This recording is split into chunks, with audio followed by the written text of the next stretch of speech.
하나님 말씀은 구약성경 욥기 38장 4절에서 6절까지입니다.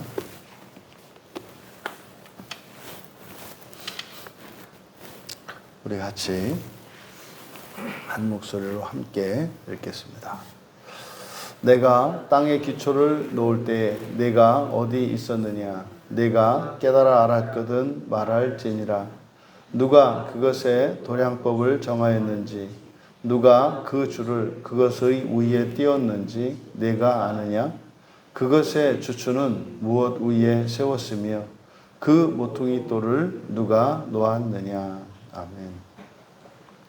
하나님의 창조 절대 주권이라는 제목으로 말씀의 은혜를 나누고자 합니다.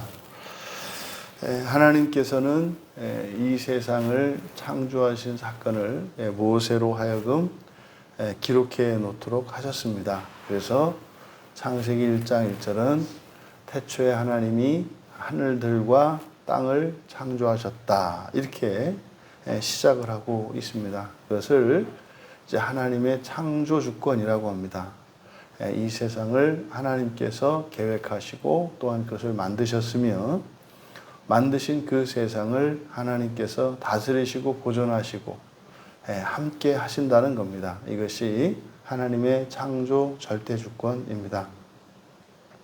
종종 우리들이 이제 창조론과 진화론에 대해서, 또 이 진화론과 창조론에 대해서 이렇게 논쟁을 하는 경우들을 많이 보게 되는데, 이 하나님의 창조 절대 주권이라고 하는 것은, 이 창조라고 하는 것은 오늘날 그러니까 신약 성경에서는 새 창조를 의미합니다. 그래서 창조는 보통 이제 구약을 예표라고 하고 신약을 실체라고 합니다. 그래서 구약 성경은 오실 예수 그리스도를 통해서 이루어질 새 창조의 시작인 사람의 구원에 관한 예표들로 이루어져 있다는 겁니다.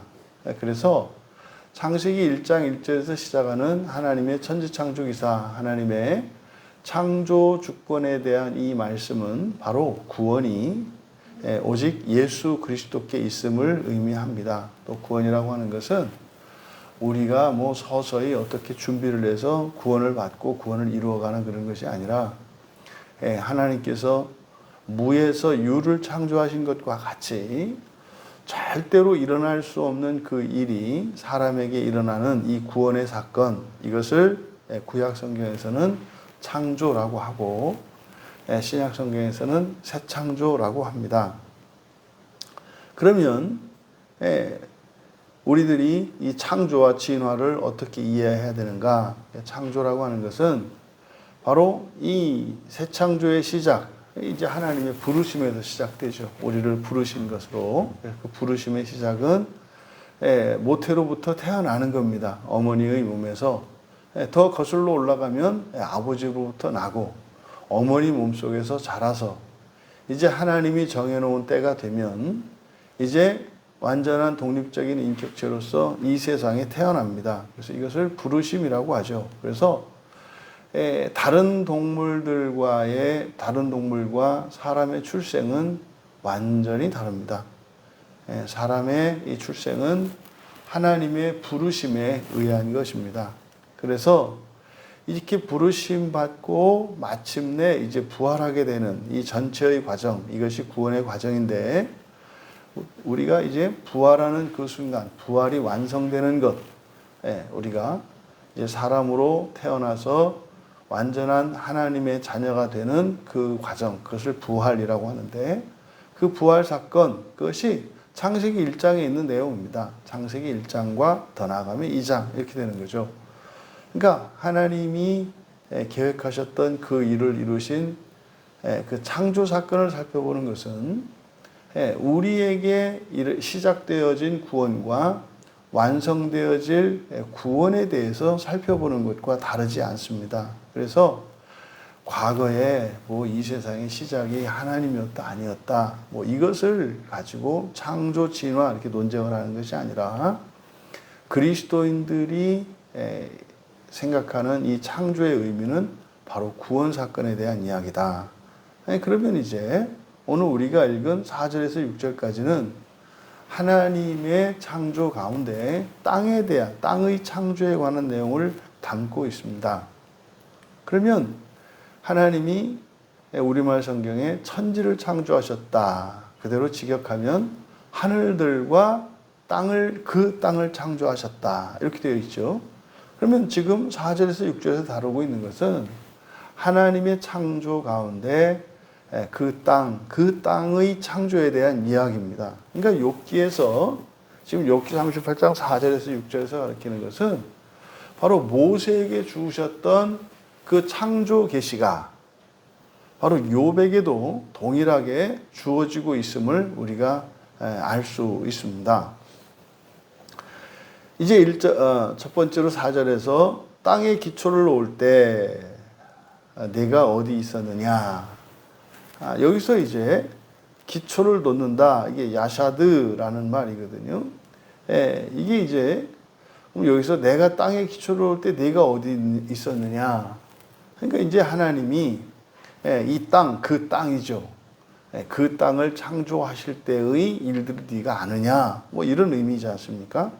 그래서 시편 24편 2절에서는 바로 여호와께서 땅의 기초를 바다 위에 세우셨다. 이렇게 얘기해요. 땅의 기초를 바다 위에 세우셨다. 그러니까 지금 말씀하시는 분도 여호와이시지 않습니까? 그러니까 구약 성경에 언약 백성들에게 나타나셔서 주셨던 그 계시와 욥에게 주고 계시는 여호와의 계시가 같다는 것을 알 수 있고, 지금 여기서 말씀하시는 분이 여호와 하나님인 것을 우리가 확증할 수 있습니다. 그러면 땅에 기초를 놓을 때 내가 어디 있었느냐? 없었죠. 어디 있었느냐 이렇게 물어보았습니다만 존재하지 않았죠. 왜냐하면 모세의 계시에 의해, 모세가 받은 계시에 의하면 사람은 이 세상의 모든 것들을 다 창조하시고 마지막에 사람을 두었기 때문입니다. 그러니까 땅에 기초를 놓을 때니까 아직 식물도 동물도 있기 전이지 않습니까? 그러니까 이때 없어요. 그러니까 왜 이 이야기를 할까요? 네가 여기 어디 있었느냐? 그러니까 하나님께서 주시는 이 계시의 말씀은 절대로 사람이 이렇게 상상해서 알 수 있거나 사람의 판단의 한계 너머에 계신 분이신 것을 상기시켜 주고 계십니다. 여러분, 종종 사람들이 구원의 문제를 가지고 끊임없이 논쟁을 해갑니다. 지금도 2000년 교회 역사 속에서 구원에 관한 여러 가지 교리들이 서로 정죄하고 맞고 틀리다 하여서 그 교리를 절대시하는 사람들이 교리를 가지고 서로 싸우고 심지어는 죽이는 일도 서슴지 않았던 가슴 아픈 교회의 역사가 있습니다. 그러니까 왜 그런 싸움이 일어나는가? 내가 이해할 수 있는 것, 내가 납득할 수 있는 그것만을 절대적인 진리로 주장하기 때문입니다. 여러분, 지금 38장 4절에서 지금 여호와 하나님께서 이 욥에게 이 말씀을 하는 이유가 뭡니까?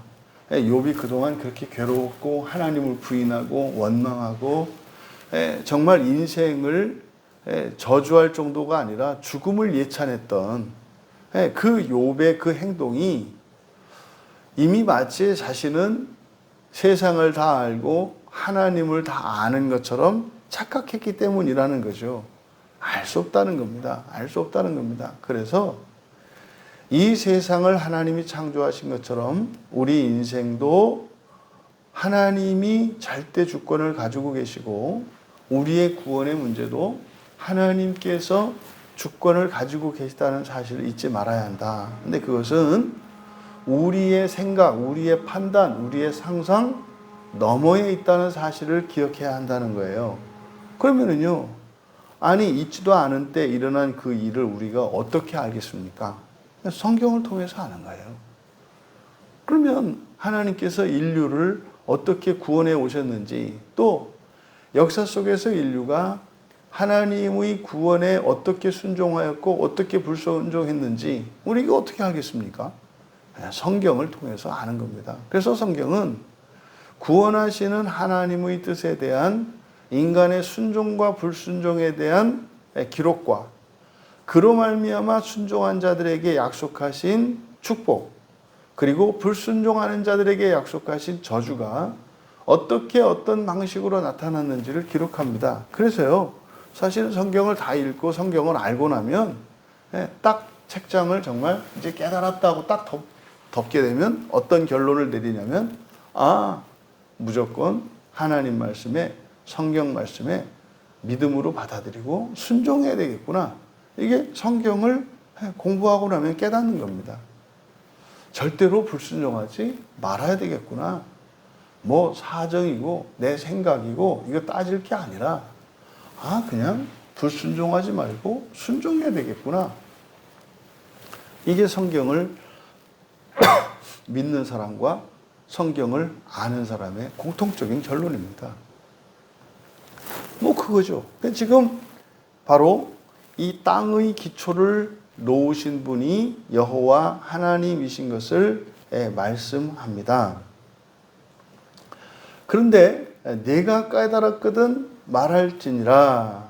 여기서 이제 깨닫다라고 번역된 말이 이제 비나라는 말인데, 이게 주로 성경에서는 뭐 슬기, 지식, 총명, 명철, 지혜, 굉장히 다양한 말들로 번역되어 있는 단어입니다. 이 앞에 20장 2절에서도 슬기라는 말로 번역되어 있었죠.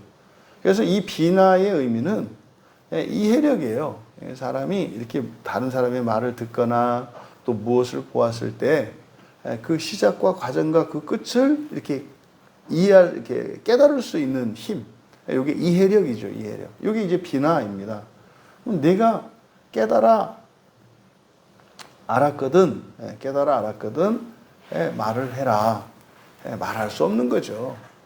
그런데 왜 욥 너는 마치 내가 알고 있는 지식과 너의 판단과 너의 생각이 마치 세상의 모든 지식과 세상의 모든 지혜를 다 가진 것처럼 착각을 했는가라고 이렇게 우회적으로 욥의 잘못을 지적하시는 거죠.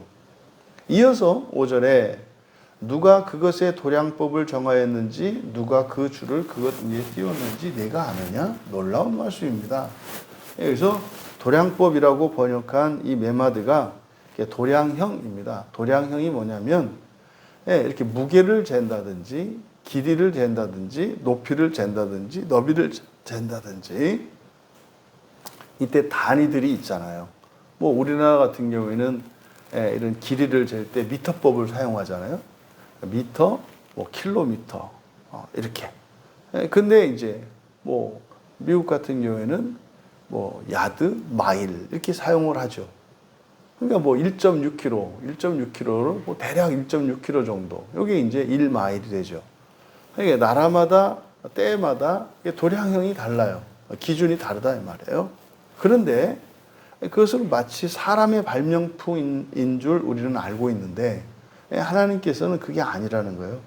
이런 도량형을 바로 이런 길이나 이러한 단위들을 하나님께서 만들어 놓으셨다는 거예요. 그러면요, 그것의 도량형을 누가 정했는지, 이게 무슨 말입니까? 땅이 긴 땅도 있고요, 짧은 땅도 있고, 넓은 땅도 있고, 좁은 땅도 있고, 높은 땅도 있고, 낮은 땅도 있다는 사실이에요. 그러니까 땅이 그냥 뭐 일자로 쫙 평평하게 된 것이 아니라 바로 땅도 위치와 모양에 따라서 이러저러한 특성을 가지고 있고 그것을 사람이 이해할 수 있도록 도량형을 정하셨다는 거예요. 그리고 줄을 그것에 띄웠다. 그러니까 줄 가운데 이게 자죠. 자를 뭐 예전에 이 우리가 사용하는 자가 이렇게 자 시작이 뭐 단위가 되는 이렇게 줄 또는 막대기를 이용했죠. 그 막대기를 가지고 한 자, 두 자, 뭐 이렇게. 근데 이런 지혜가 그래서 하나님이 창조하신 땅의 높이와 넓이와 또 깊이와 길이 이런 것들을 잴 수 있도록 도량형도 정하셨고 또한 그것을 잴 수 있도록 가늠할 수 있는 척도, 자죠. 그것을 하나님이 만드셨다는 거예요. 그러니까 지금 5절에 있는 내용은 우리가 뭐 지질학이네, 지형학이네, 토양학이네, 뭐 지리학이네 하는 땅에 관한 여러 학문들이 있습니다. 또 이 여러 학문 안에 들어가면은 수많은 분과들이 있습니다. 얼마나 많은 분과들이 있는지 몰라요. 그래서 이런 것들이 결국 이런 학문이라고 하는 것이 하나님이 정해놓으신 그 하나님의 지혜를 하나하나 밝혀가는 것임을 알 수가 있어요. 그러니까 이 세상에 있는 모든 지식과 지혜는 하나님으로부터 나옵니다. 근데 지금 여기서는 물론 그 땅을 창조하신 그 하나님의 지식과 지혜에 대해서 말하고 있죠. 이어 6절에 그것의 주추는 무엇 위에 세웠으며 그 모퉁이 돌을 누가 놓았느냐. 여기서 그것의 주추니까 땅이죠. 주추라는 게 뭡니까? 받침대, 기둥이란 말이에요. 그래서 이 주추가 에덴이라는 말인데 이 에덴은 뭐냐면 기둥 받침대 이런 뜻입니다. 기둥 받침대. 주로 이제 이 에덴이라고 하는 이 단어는 모세오경에서 성막의 기둥과 성막 받침대 밑에 받치는 것으로, 그래서 성막을 짓는 것과 관련해서 이 에덴, 주추라고 번역된 이 말이 사용됩니다. 그러니까 여기서 또 우리가 알 수 있는 게 뭐냐면 욥에게 주신 이 계시를 통해서 왜 성막을 만들 때 하나님께서 이렇게 널판지들을 가지고 그 벽을 채우게 하시고 또 그 밑에마다가 또 이 주추를, 그 받침대를 왜 두게 하셨는지.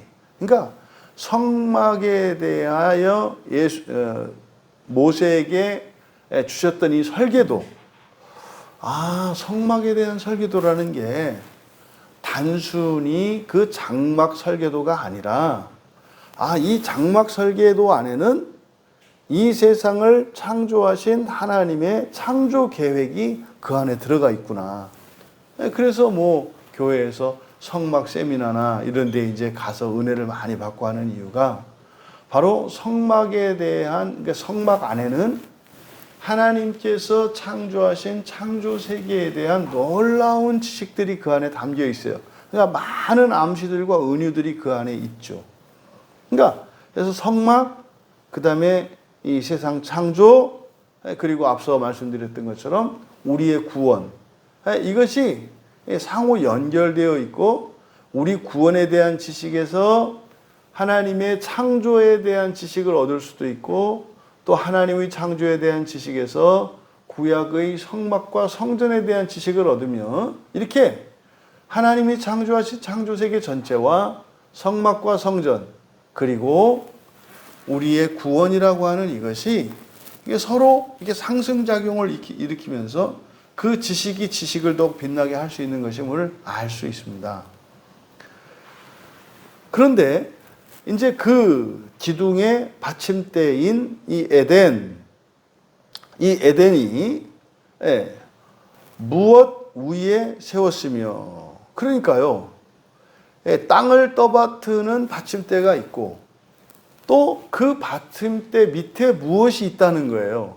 그것을 그 모퉁이돌, 그러니까 모퉁이돌이 있다는 거죠. 그러니까 지금 여호와 하나님께서 욥에게 주신 계시에 따르면 이 세상 우리가 밟고 있는 땅이라고 하는 게 모퉁이돌과 같은 것이 있고 떠받치는 받침대 같은 것이 있고 그 위에 땅이 있다고 지금 말씀을 하는 거예요. 그러니까 우리는 사실 이거를 어느 정도 이제 이 지구의 내부에 대해서도 과학자들이 밝혀냈기 때문에 그러면은 이 지구의 내부에는 용암이 있고 그 속으로 가면 핵이 있다는 걸 알죠. 그래서 그 핵 주변을 뭐 수천 도에 달하는 그 용암이 그 핵 주변을 덮고 있으며 그 위에 이 땅이라고 하는 게 그냥 땅이 아니라 대륙판 판으로 되어 가지고 이렇게 그 위에 떠 있다는 것을 알게 되죠. 그리고 이제 그 위에 이제 우리가 땅이라고 이야기하는 아파르가 있는 흙이 있는 요 이제 표층이 되는 거죠. 요게 사실은 우리들이 말하는 땅이죠. 그러니까 땅 밑에 이런 판이라고 하는 판이 그 땅을 붙들고 있고 또 그 속으로 내려가면 용암과 그 중심에는 핵이 있다는 것을 알아요. 만약에 핵이 빠져버리면 지구가 어떻게 될까요? 여기는 생명이 살 수 없는 별이 되어버립니다. 거기에서 그 열이 발생하고 에너지가 발생을 해서 이 지구가 이렇게 자전하고 공존할 수 있고 실제로 이 땅에서 올라오는 이 지열들을 통해서 실제로 이 땅에 존재하는 물의 순환과 뭐 이런 대기의 흐름들과 이런 게 생기는 거란 말이에요. 그러니까 이때는 정확하게 그게 무슨 말인지 모르지만 우리는 이 과학의 발전을 통해서 이런 것이 하나님의 그 섭리 안에 그 하나님의 그 지혜 안에 다 있는 것이었구나라는 것을 과학의 발전으로 학문의 발전으로 더욱 생생하게 우리가 경험할 수 있죠. 그러니까요, 이 세상에 있는 모든 학문이라는 것은요, 하나님의 창조의 지혜의 파편들을 가지고 이제 응용을 해서 만들어낸 것들입니다. 그러니까요, 과학을 신봉하는 자들, 그 또한 그들이 무엇을 신봉하는 거예요? 하나님의 지혜를 신봉하는 거예요. 그러니까 이 세상은 하나님을 인정하는 사람과 인정하지 않는 사람이 있는 거지. 어떤 사람은 하나님을 믿고 어떤 사람은 하나님을 믿지 않는 게 아닙니다. 우리가 할 수 있는 생각과 상상과 느낌과 감각과 이 모든 것들도 하나님의 지혜 안에서 하나님의 지식 안에 n분의 1인 거예요. 그러면 지금 여기서 모퉁이 돌에 대해서 언급을 하는데 이게 이제 우리가 이제 모퉁이 돌에 대해서 이제 살펴봤었는데 이게 이제 이사야서 28장 16절에서 바로 하나님의 구원의 그 근거로서 주체로서 한 돌, 이 모퉁이 돌에 대한 계시를 이사야서 28장 16절에서 주시잖아요. 내가 한 돌을 시온에 두어 기초를 삼았노니. 이게 이제 바로 이제 에베소서에 와서 모퉁이 돌 되시는 예수 그리스도를 통해서 만유가 세워지고 만유가 연합될 것에 대해서 이야기를 합니다. 그러니까요, 천지 창조에 대한 이런 기사, 그러니까 천지를 창조하신 이것은 그 하나님의 놀라운 지혜와 그 지식들은 결국 장차 사람으로 이 땅에 오실 예수 그리스도를 통해서 어떻게 이 세상이 새롭게 창조되어질 것인지를 계시한 거예요. 그러니까 구약의 모든 창조 계시는 단순히 구약의 과거에 일어났던 그 창조에 대한 지식을 나열하는 게 아니라 구약에 있는 지식은 누구에 대한 지식이다? 예수 그리스도에 대한 지식이요. 예수 그리스도를 통해서 하나님이 어떻게 새로운 세계를 창조해 갈 것인지를 가르쳐 주신 것이 구약 성경이다라는 것을 우리가 알 수 있습니다. 여러분, 창조의 주권이 여호와께 있습니다. 그것을 절대 주권이라고 해요. 절대 주권. 이 창조의 절대 주권을 여호와께서 가지고 계세요. 구약의 여호와는 신약의 예수님으로 보시면 된다 그랬잖아요. 그러면 여호와 하나님이 구약 성경에서 창조의 절대 주권을 가지신 분으로 나타나는데, 그러면 신약에서는 바로 구약의 여호와에 해당하는 예수 그리스도, 우리의 하나님 되시는 예수 그리스도는 바로 구약의 창조는 신약의 구원이라고 그랬지 않습니까? 그러면 이 구원에 대한 계획을 예수 그리스도께서 다 세워놓으셨고요. 그것을 다 이루어가고 계세요. 그러면 구약 성경에 하나님의 보시기에 심히 좋았더라고 일컬으셨던 것처럼 창조가 완성이 됐잖아요. 그러면은요, 구원은 하나님이 계획하셨고 구원의 끝은 어떻게 되는 거예요? 보시기에 심히 좋았더라 하는 완성이 이미 결론이 나 있는 겁니다. 그러면은요, 우리는 그 중간을 어떻게 살아가는 겁니까? 순종과 불순종의 선택 사이를 우리가 살아가는 겁니다. 이게 지금 하나님께서 갑자기 여호와 하나님이 이 창조의 절대 주권을 가지신 분이 바로 여호와 하나님이신 것을 나타내심으로써 욥의 인생의 주권을 가지고 계신 분도 여호와 하나님이시고, 그럼 우리가 우리의 인생을 다 이해할 수 없고 우리의 구원을 우리가 감당할 수가 없어요. 그래서 우리가 해야 될 일은 뭐예요? 하나님을 절대적으로 신뢰하고요. 그리고 하나님의 뜻에 순종하며, 또 할 수 없는 것을 하나님께 도움을 청하며, 또 그렇게 도움을 받으며, 근데 그 도움이 뭡니까? 값없이 거저주시는 은혜요. 그렇게 우리가 살아가면 되는 것입니다.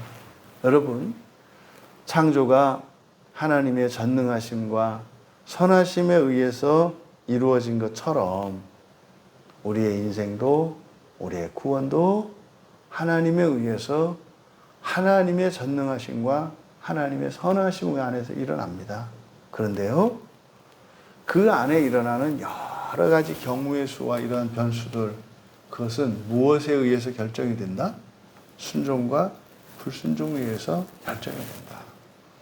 여러분, 여러분의 인생의 결과에 대해서 걱정하고 살고 계십니까?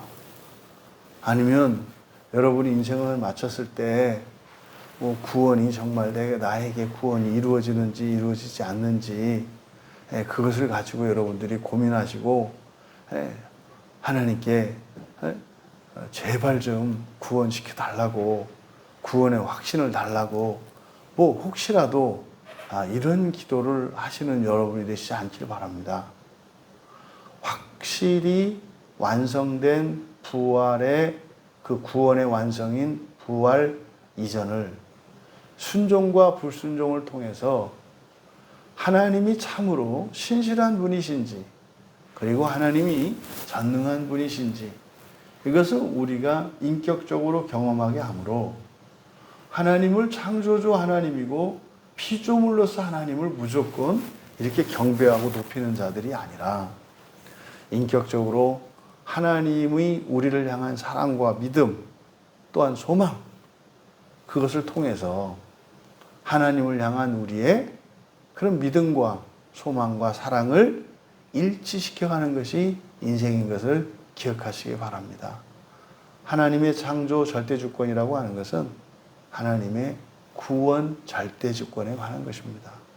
그러니까 욥을 깨우쳐 주시기 전에 하나님의 절대주권에 대해서 먼저 말씀하신 여호와 하나님의 그 뜻, 그 선한 의도가 인생을 살아왔지만 또 살아가야 할 우리들에게, 여러분들에게 정말 여러분 인생에 대한 이해와 또 우리가 힘쓰고 마음을 써야 하는 것이 무엇이며, 또 우리가 절대로 잊지 말아야 하는 것이 하나님께 은혜를 구하며 예배하는 것임을 기억하시고, 언제나 완성시켜 놓으신 그 하나님의 절대적 보장과 안전 속에서 또 우리의 선택을 통해서 새로운 창조가 일어나는, 또 이런 변화가 일어나는, 그것을 통해서 또한 하나님이 온 세상을 구원하시는 그 구원의 신비를 이해할 수 있고, 비나와 같이 이렇게 그 이해력이 생겨서 그것을 깨달아 알고, 깨달아 알았을 때 말할 수 있는 우리들이 되시기를 주님의 이름으로 축원합니다.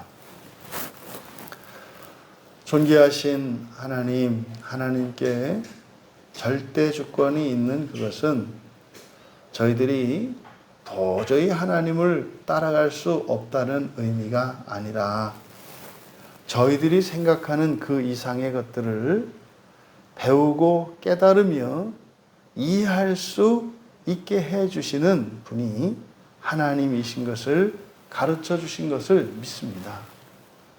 하나님, 우리의 한계를 제한하지 말게 하시고 오직 성경 계시를 따라 하나님께서 저희를 위하여 예비하신 그 하나님 나라의 영광을 위하여 살아가는 저희들 모두가 되게 하옵소서. 감사하며 예수님의 이름으로 기도하옵나이다.